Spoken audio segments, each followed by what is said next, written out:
There's a myth that's perpetuated among artists, which I bought into myself earlier in life, that says in order to be successful as an artist, you have to be miserable. Some people term it as you have to suffer for your art. By the mere fact that I've called it a myth should tell you that I don't agree with this notion. But more importantly than that, how does one maintain happiness and be successful? Let's explore. From Phil Svitek comes a weekly digital series where he shares his insights, concepts, and findings learned during his 15-year journey of working in the entertainment industry. Each lesson offers you a roadmap to overcome the challenges that all artists face on the path to success. Welcome to a Phil Svitek podcast. Hello to you. I'm Phil Svitek, your 360 creative coach, and I'm excited you're tuning in as it's my pleasure to help creatives like you master mental fortitude. The reason I'm adamant about this is because talent and luck alone won't make you successful. Eventually, you'll buckle at the knees, and trust me, you don't want that. The lessons I teach, such as this one, are designed to prevent that. But before we get into it, I'd like to take the time to invite you to subscribe to this series if you haven't already done it. Once subscribed, you'll be alerted to new lessons that I post. Thank you if you subscribe. All right, here we go. First off, I will admit there are plenty of examples of successful artists that have been unhappy, which I use as an encompassing word for depression, alcoholism, drug addiction, and other such negative states. People in this category include Charles Bukowski, Kurt Cobain, Charles Dickens, Vincent van Gogh, Ernest Hemingway, Janet Jackson, Juan Miró, Edgar Allan Poe, Soren Kierkegaard, David Foster Wallace, Sylvia Plath, and Stephen King, to name a few. Stephen King is an interesting example because he represents both sides of the coin. Early in Stephen King's career, he drank and took drugs. During that time, he turned out amazing work, such as Carrie, It, The Shining, and others. But he's been sober now for decades and has continued to produce novel after novel of equal acclaim. Works like Dr. Sleep, Green Mile, Under the Dome, among them. The problem in society, or at least artistic circles, is that we don't often focus on the people who don't suffer. This is mainly because if somehow a person is happy and successful, it doesn't make for a sexy PR narrative, or audiences might shun them, saying things like, why do they get it all, happiness and success? But the two aren't mutually exclusive. There's an article from Psychology Today, which I've linked to in the description box, that shows that artists tend to be happier than most people. Now for me, the explanation is simple. When you engage in creative work, you get to release and express feelings and traumas. Art is literally therapeutic.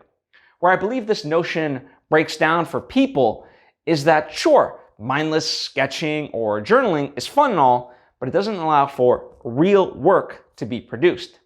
We buy into the adage that you have to suffer for your art, but it is a myth.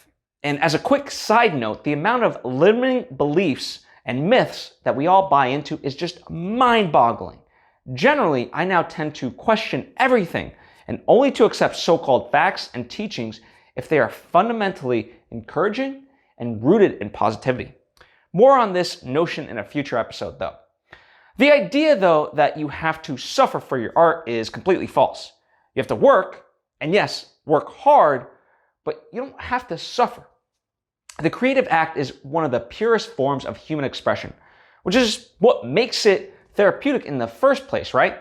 Now, there's some people who will argue that if you're happy all the time, well, then you can't tap into the deep human emotion needed to create art in the first place.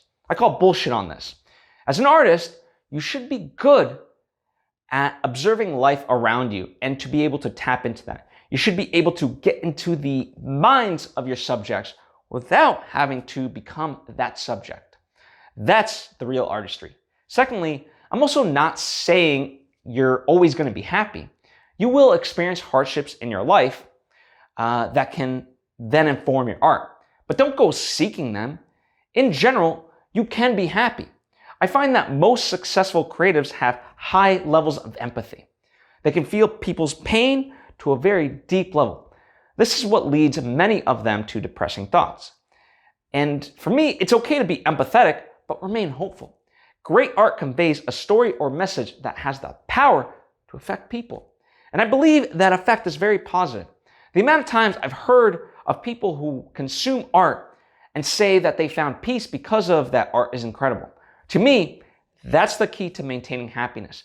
Tap into your emotions, yes, express them on the page, whether that be painting and so forth, and know that in your heart of hearts, no matter the audience size, you can affect someone and push the world in a positive direction. You do that, and you've already won. You'll find success, and you'll find happiness. You certainly have my permission to do that. Do not buy into the idea that you have to be miserable in order to get notoriety. For your sake, I hope you really accept this lesson. But if you're still grappling with this notion, I'd be curious to know what thoughts prevent you from believing that you can actually be happy as an artist. Conversely, if somehow my words right here, right now have opened up your thinking to more positive terms, please let me know what that feels like. I'm very, very curious. And with that, that's it for this lesson. Also, please feel free to click over to the numerous lessons I've created just for you. I have so many you can check out along with other free resources. All you have to do is go to my website at philsvitek.com. And coming soon, I'll be releasing a course book with my lessons and exercises for you to put those lessons into actual practice. For more on this, head over to mastermentalfortitude.com. Lastly, a huge thank you to the people that helped make this episode financially possible. If you too would like to support this show, you can either head over to my Patreon page or support some of my merch from my store. All you have to do is go to the links that are provided down below. Or you can just tell a friend about this show and we can build a community of like-minded creatives. That sounds wonderful, doesn't it? Anyways, thanks for taking the time to tune in. I know your time is very precious and valuable to you. I'm at Phil Svitek on social media, and I'll see you next time.